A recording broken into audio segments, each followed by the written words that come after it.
Bom, pessoal, hoje eu vou continuar essa sequência de vídeos que ensinam pessoas iniciantes, investidores iniciantes, a investir na Bolsa de Valores, tá?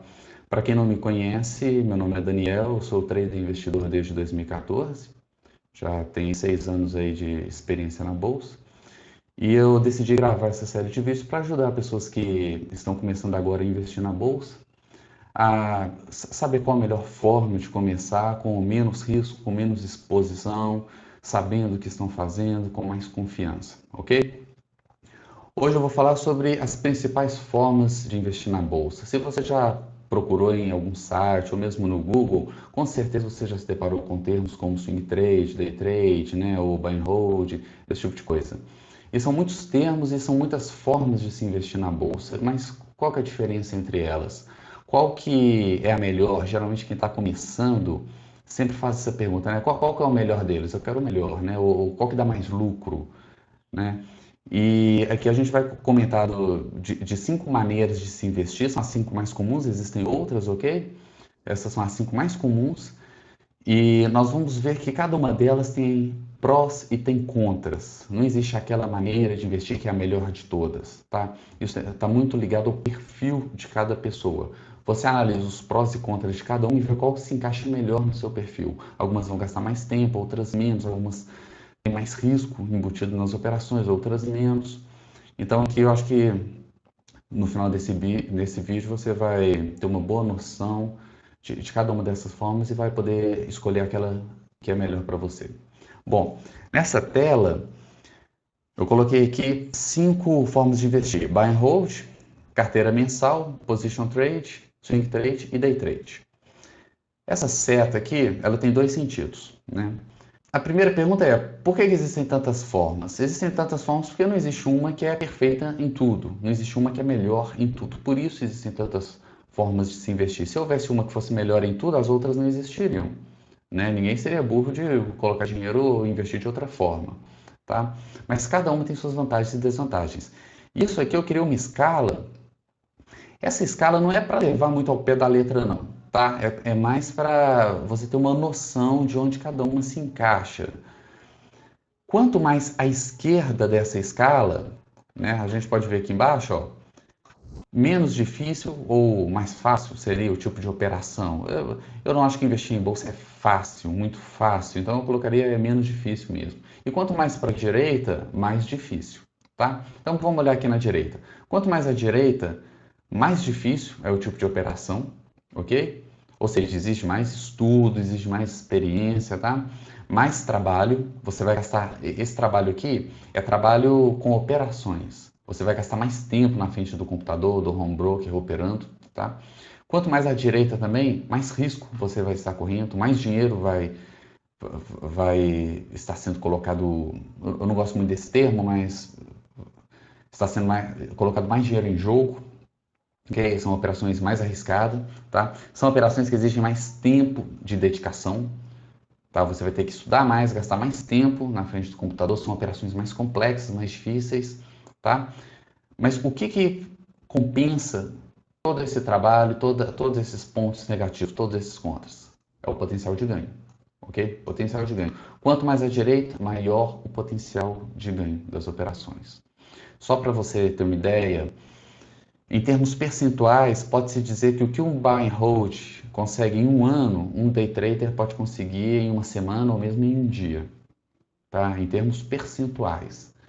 Porém, justamente por causa do risco, o day trader ele não pode colocar em risco o mesmo capital que um buy and hold coloca numa operação, tá? Por causa do risco embutido em cada operação, tá? Mas de qualquer forma, quanto mais à direita nessa escala aqui, maior o potencial de ganho. E para a esquerda é o oposto, né? São operações mais simples, são operações que vão dar menos trabalho, tá? É muito mais simples de se operar, até mesmo mais fácil. Não que seja fácil, né?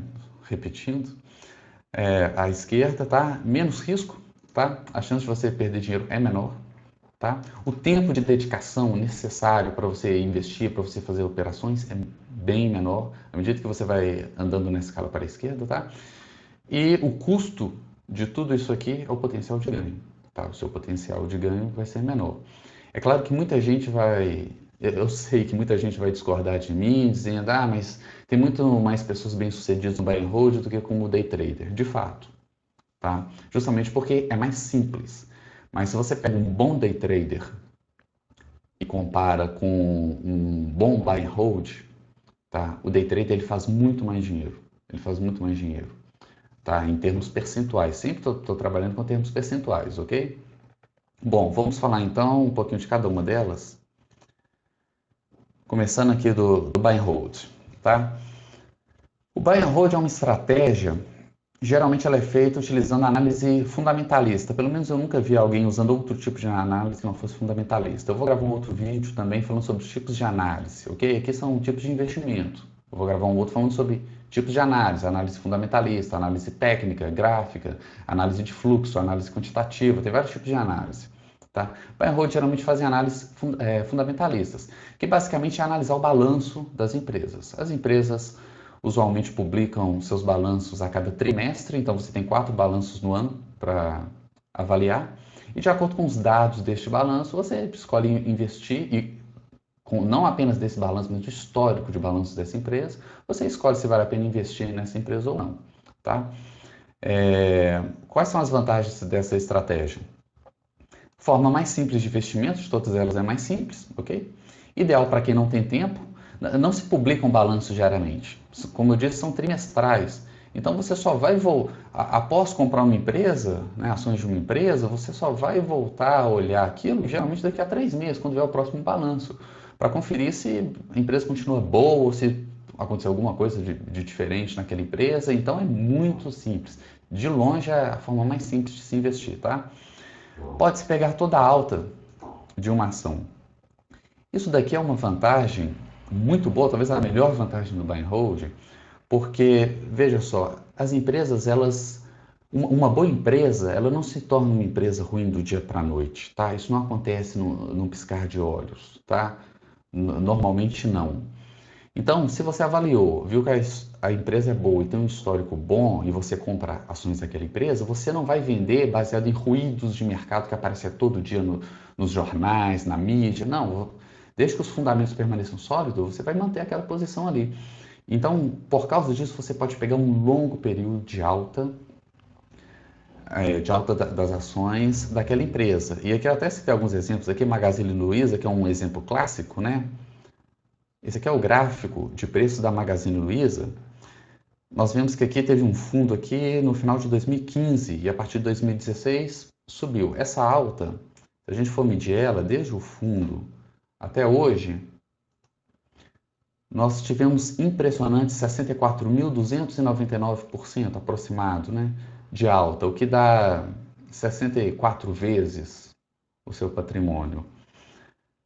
Muita gente vai... É claro que utilizando a análise fundamentalista, ninguém compraria a empresa aqui nesse fundo, porque os dados, as informações sobre ela, os dados fundamentalistas estavam ruins aqui. Tá? Eu lembro que nessa época vários sites de análise fundamentalista, eles criticavam a Magazine Luiza, ninguém compraria. Mas vamos supor que a partir daqui, ó, vamos pegar aqui, não, vamos pegar até mais bem para frente, ó, 2017. A partir de 2017, janeiro de 2017, as informações dos balanços já fossem bons dados. Se alguém tivesse comprado lá, ó, podemos arredondar isso aqui para 5.000% de lucro. 5.000% de lucro, tá? As outras formas de investimento, como o swing trade, ele teria comprado, vendido, comprado, vendido, comprado, vendido. No final das contas, ele teria trabalhado muito mais e dificilmente ele teria conseguido essa rentabilidade, que é multiplicar o patrimônio em 49 vezes, tá? Desde 2017, em pouco mais de 3 anos, 3 anos e meio, tá? Vamos pegar um outro exemplo aqui. Muita gente vai dizer, Magazine Luiza é um exemplo fora da curva, é um caso ímpar. Ok, vamos pegar então VEG 3, que é uma das melhores empresas no Brasil. Olha só, o gráfico dela aqui começar daqui, ó, desde 2002. Olha o gráfico de VEG, tá? Isso aqui é ao longo de 18 anos. Aqui atrás, o camarada analisou o balanço da empresa e decidiu que era uma boa empresa. E desde então, a VEG sempre foi uma boa empresa, tá? Desde essa época. Então, o cara que comprou lá atrás, ele manteve. Então nós podemos ver aqui, ó, a impressionante alta de 171 vezes o capital que foi investido aqui atrás, ó, tá? É impressionante o quanto que essa empresa cresce. É uma das melhores empresas do Brasil. Para quem pegou até quem fez um investimento, vamos supor aqui, ó, 2019, tá? Hoje nós já temos 277%, ou seja, quase 3 vezes o capital inicial, tá? Isso em um ano e meio. A gente pode ver que a crise do corona, ela recuperou a crise, já superou e continua rompendo o topo histórico, tá? Então, para pegar todo este movimento, o buy and hold é uma das melhores estratégias, tá?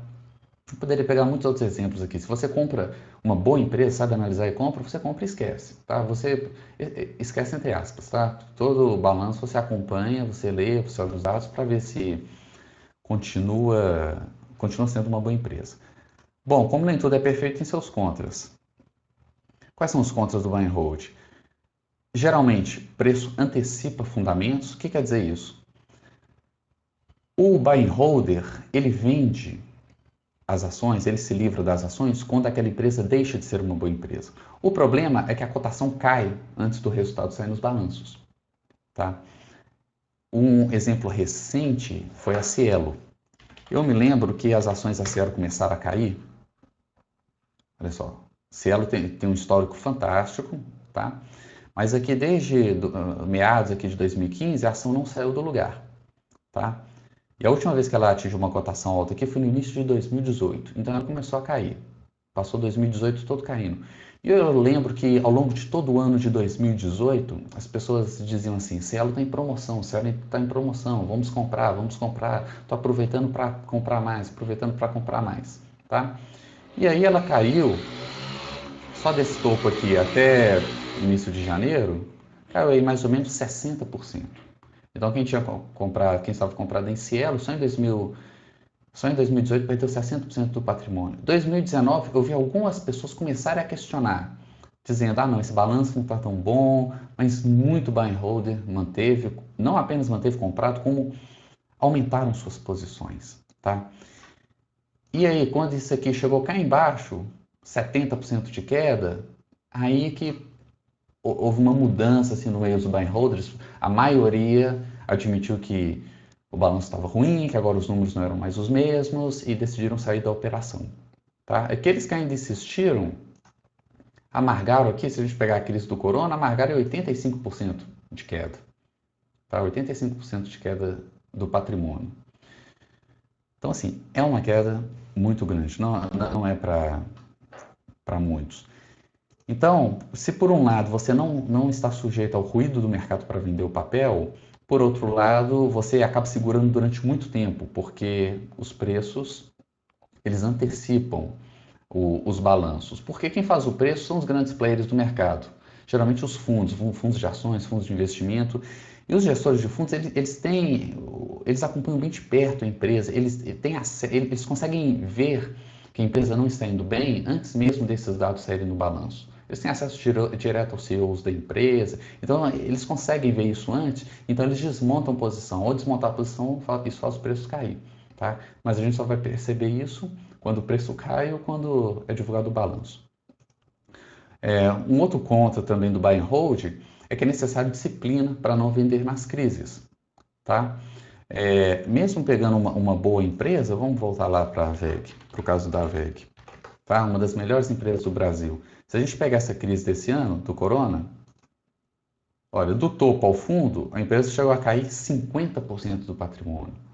Então, o investidor ele tem que ter sangue frio para quando tiver uma queda dessas, de 50%, uma excelente empresa, ok? VEG, excelente empresa. Quando tiver uma queda de 50%, não vender aquela ação.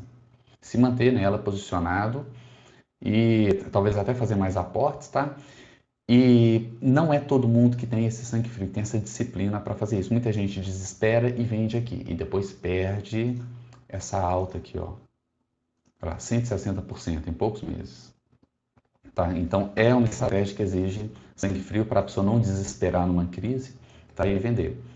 Né? E essas crises, tá? Como 2001, 2008, 2020, que foram as 3 últimas grandes crises, essas perdas foram altas. E se a pessoa não tiver o sangue frio, ela vendeu e perdeu muito dinheiro. Em média, olha só, essa daqui de... Aqui eu estou olhando o Ibovespa, ok? Esse é o gráfico do Ibovespa, olha, chegou a cair 48% o Ibovespa, agora em março. Se a gente for lá para 2008, pegar essa crise aqui de 2008. Em 2008, caiu mais ou menos 60%, 60% de queda. Então, o investidor tem que ter sangue frio para, quando ver seu patrimônio inteiro diminuir 60%, manter a calma e não vender e talvez até fazer mais aportes, ok? E não é todo mundo que tem essa disciplina. Mas é uma estratégia que tem seus prós e contras. Bom, a próxima estratégia é a carteira mensal. O que é a carteira mensal? Carteira mensal é uma estratégia onde você vai comprar um certo número de ações no início do mês e vai manter aquelas ações até o final do mês. Chega no final do mês, você vai rever aquela carteira. Você geralmente troca-se, vamos supor, uma carteira de 10 ativos, troca-se 2, 3 ativos na virada do mês. E você vai manter aquelas ações por mais um mês. Tá? Qual que é a vantagem da carteira mensal comparado com o buy and hold? Que é possível alcançar uma rentabilidade maior que o buy and hold. Uma boa carteira de ações, ela bate com folga o Ibov. Tá? Conheço algumas carteiras de ações excelentes que a maioria dos meses, tá? Em um ano, em 12 meses, elas batem o Ibov 7, 8 vezes. Tá? Até mais, até 10 vezes algumas. Tá? Isso no longo prazo tem um efeito fantástico, porque ela busca sempre pegar os melhores momentos das melhores empresas. Tá? Bom, quais são os contras da carteira de ações? Eles exigem Esse tipo de investimento exige movimentações mensais na carteira, tá? Toda virada de mês você tem que trocar alguns papéis, ou seja, isso é trabalho. Isso significa trabalho. Você vai ter que operar todo mês, no mínimo uma vez por mês. E isso implica em mais taxas também. Você vai pagar mais corretagem para operar esses papéis.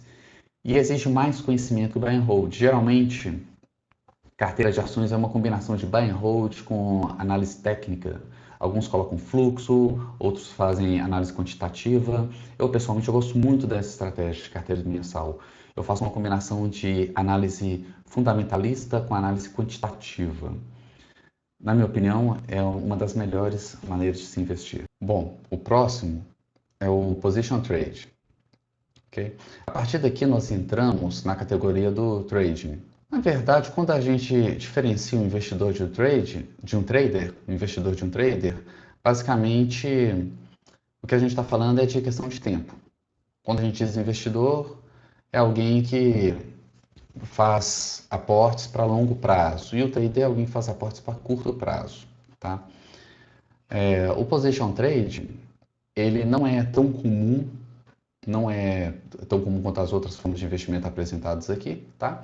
São operações onde a pessoa compra o seu ativo, o seu papel, para ficar posicionado durante semanas ou no máximo durante meses, tá? Então ele entra em superposição no tempo com a carteira mensal, que você investe em meses. A vantagem do Position Trade é que se você tiver operações mensais que duram alguns meses, você vai operar menos do que na carteira mensal. Tá? Isso quer dizer que você vai pagar menos taxas.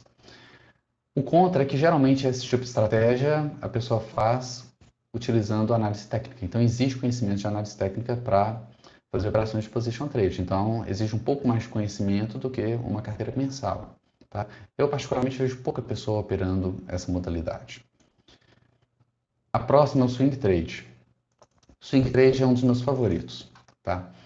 Porque eu acredito que o swing trade ele tem uma ótima relação entre tempo e lucro, ou entre trabalho e lucro. Tá? O que é o swing trade? São operações onde você fica posicionado dias.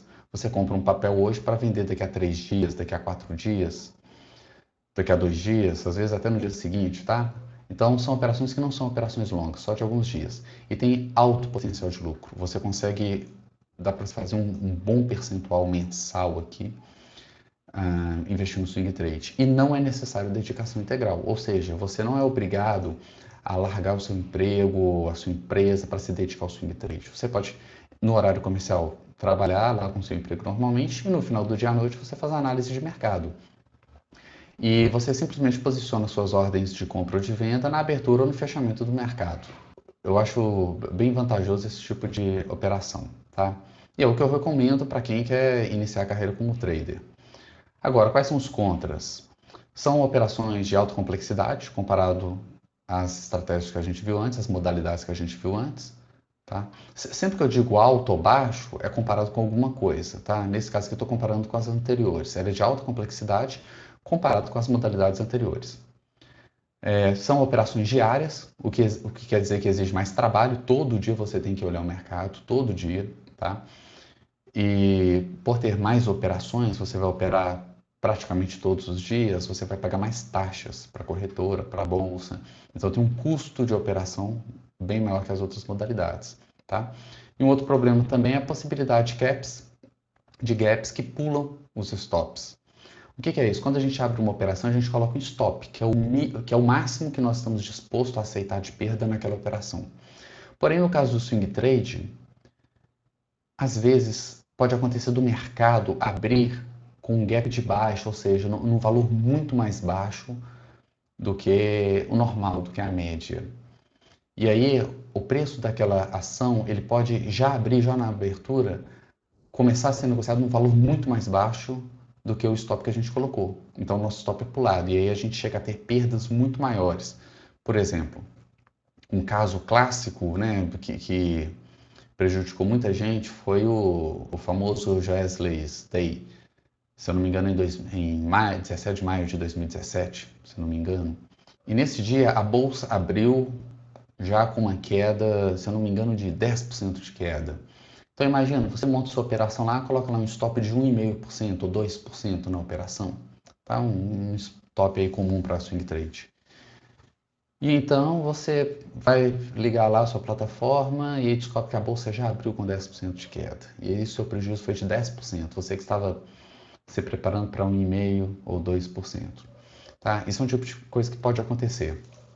É comum? Não, mas pode acontecer.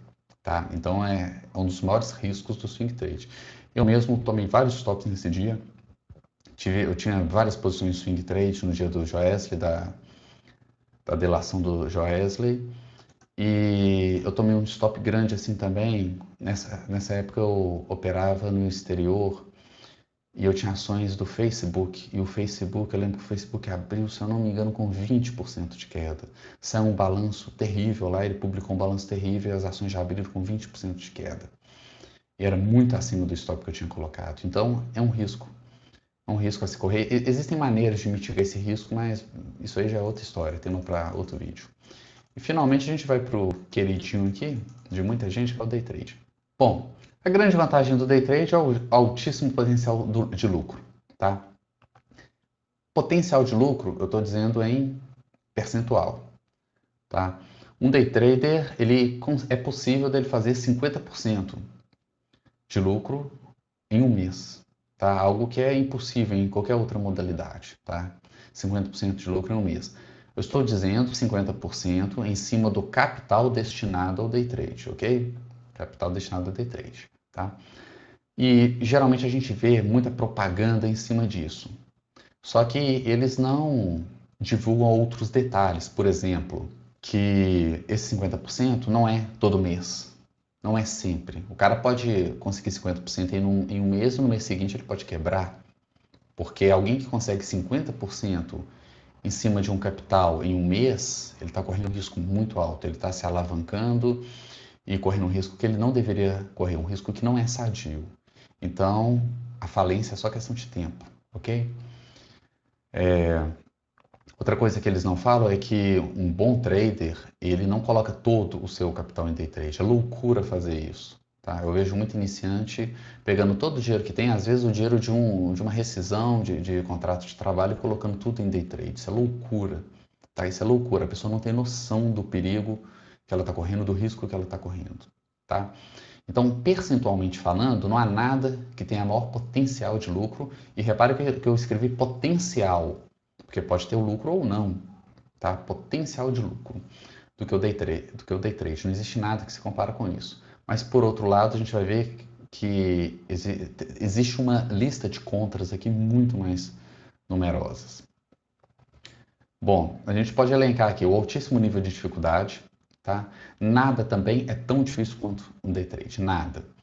Existem pesquisas nos Estados Unidos mostrando em torno de 5 a 10% de day traders vencedores. O que quer dizer isso? Quer dizer, a pessoa que. O que é um day trader vencedor? Tá? É uma pessoa que consegue ganhar consistentemente. Não quer dizer todo dia. Alguns dias ela vai perder dinheiro, mas em outros ela vai ganhar. Mas no final do mês, no somatório, no frigir dos ovos, ela vai ficar positiva. Se ela consegue fazer isso consistentemente durante meses, durante anos, então é um trader consistente, ok? Quem alcança esse nível de consistência, né? Quem alcança essa consistência, infelizmente são apenas 5 a 10% das pessoas. Tá? No Brasil, a Fundação Getúlio Vargas fez, acredito que foi no ano passado, se não me falha a memória, uma pesquisa mostrando o mesmo percentual, tá? No Brasil. Embora a pesquisa dela foi uma pesquisa muito duvidosa, não foi muito bem elaborada, recebi muitas críticas, tá? Mas eu posso dizer de experiência também que o que eu tenho visto no mercado é algo em torno dessa faixa mesmo, de 5 a 10%, tá? É claro que ninguém acha que vai ficar fora desses 5, 10%. Todo mundo pensa, eu vou estudar, vou me dedicar, vou comer esse material aqui, vou ficar bom e vou ser vencedor. Todo mundo acha. Então, são 5, 10% das pessoas que estudam, que se dedicam, que trabalham ali, que acham que vão ser vencedoras, somente 5 a 10% conseguem resultado. Tá? Os outros 90% pensaram a mesma coisa, também dedicaram, também estudaram e não conseguiram. Porque é muito mais difícil do que parece. É muito trabalhoso e cansativo. Isso aqui eu acredito que por mais que eu diga que é trabalhoso e cansativo, é pouco, tá? Mas só vai ter noção mesmo quem já passou meses aí com 8 horas na frente da tela, ou no mínimo metade do dia na frente da tela, fazendo day trade, operando, operando, operando, que tem noção da carga de estresse que isso aqui gera na pessoa, tá? É muito cansativo. Ficar com o olho pregado na tela, olhando cada candle, cada tick, cada box, cada operação ali no time trades. Só quem fez isso tem noção da carga de estresse que isso gera, tá? E você tem que estar sempre operando na melhor performance mental e psicológica, principalmente psicológica, porque stops seguidos, stops consecutivos geram estresse e uma afetação emocional gigantesca. É muito comum, é muito comum acontecer algo que as pessoas batizaram de muitos traders batizaram de o dia de fúria. Aquele dia onde a pessoa tomou vários stops que ela não, geralmente stops que ela não poderiam tomar, e ela se desespera, ela perde completamente o controle e começa a operar muito acima do que deveria para tentar recuperar aquela perda. E quanto mais elas tentam recuperar, mais elas perdem, e aí começa a operar com outra margem, alavancado, e quebram em um único dia. Tá? Perdem todo o patrimônio, todo o dinheiro que está na corretora. Tá? Por quê? Porque isso aqui afeta profundamente o nosso psicológico. Então, são poucas pessoas que têm a tranquilidade, tá? Que conseguem lidar com tranquilidade e disciplina para lidar com esse estresse. Um outro problema é a subjetividade das técnicas de day trade. A grande maioria dos traders, dos day traders vencedores, eles usam técnicas muito subjetivas, ou, na maior parte das vezes, subjetivas. Isso significa que são técnicas que não são ou dificilmente são replicáveis. Você faz o curso com a pessoa, tá? Ela te explica, ela te mostra tudo como ela faz, ela te passa todo o conhecimento dela, você absorve, você decora aquele conhecimento. Isso não quer dizer que você vai conseguir replicar as operações dela. Isso não quer dizer, porque existe um feeling a ser desenvolvido e o pior é que você não sabe quando esse feeling vai ser desenvolvido. Tá? E sem esse feeling é impossível replicar aquela técnica, replicar aquele tipo de operação. Tá? Um feeling de mercado, de sentir, de perceber ali quando existe mais pressão de compra, mais pressão de venda. E muitas vezes esse detalhe do feeling é essencial para decidir se você entra ou não naquela operação. E os grandes traders, os day traders consistentes, eles desenvolveram esse feeling. Você pode demorar um mês, você pode demorar anos, ou você pode nunca conseguir desenvolver esse feeling. Então, é outro problema do day trade. Do swing trade em diante, você consegue trabalhar com abordagens mais objetivas, que são as que eu prefiro, tá? Principalmente porque é possível fazer análise quantitativa com elas. Mas com técnicas subjetivas, não dá. E o principal risco é o risco de falência, tá? Que é muito comum entre day traders. Tá? A pessoa entra num dia de fúria e ali ela faz operações que não deveria, corre riscos que não deveria e perde todo o seu dinheiro.